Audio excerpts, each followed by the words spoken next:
Hey, what's up? Magandang buhay. Um, Ako nga po pala si Irene Balansag at ito po yung kauna-unahan ko pong video. Ay, pangalawa na po. Pero ito po yung kauna-unahan ko mag-voice over. In this video po ay um, nag-work po ako paggabi. Pagkatapos ko po sa school ay dumidiretso na po ako sa work ko dahil malapit lang naman po sa school at para meron na din pong pambayad sa boarding house and also po may allowance po ako. Dito po ay marami po akong ginagawa.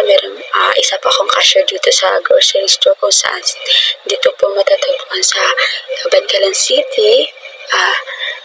At palapit lang po dito yung McDonald's. Ito po ay hating gabi na. Naisipan ko po dito mag-video dahil naboboard po ako. At yan po, kumakain po ako ng cake dahil nga po ay nagutom ako. At salamat po sa aking mga boss dahil binigyan po nila ako ng cake noong arawan ko. Kasama po yung kambal ko, kaya lang walang duty po yung kambal ko. Meron pong bumili ng siguro po yung red horse dahil paggabi po ay pwede pong uminom yung mga customer dyan sa amin. Kaya pwede po kayong mag-good time, pumunta dyan at magsaya. Dahil marami pong tao at saka po magiging relax po kayo. At sana po at saka tahimik naman po, wala naman po ditong gulo. Kaya po, welcome po kayong uminom dito. So, ganyan po.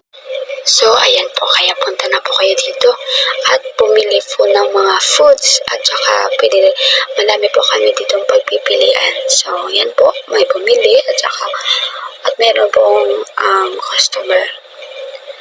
Dito na-focus na po ako, kaya para nang sa ganun maging tama naman po yung mga sukli ko dahil pag magkakamali po ako dito, syempre ako po yung magbabayad, kaya doble ingat po ako kapag ako po yung nagka-cashier dito.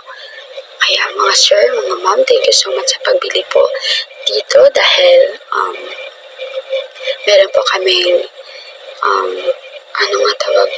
benta kung sasabihin pa dito. Kaya maraming salamat po sa inyo.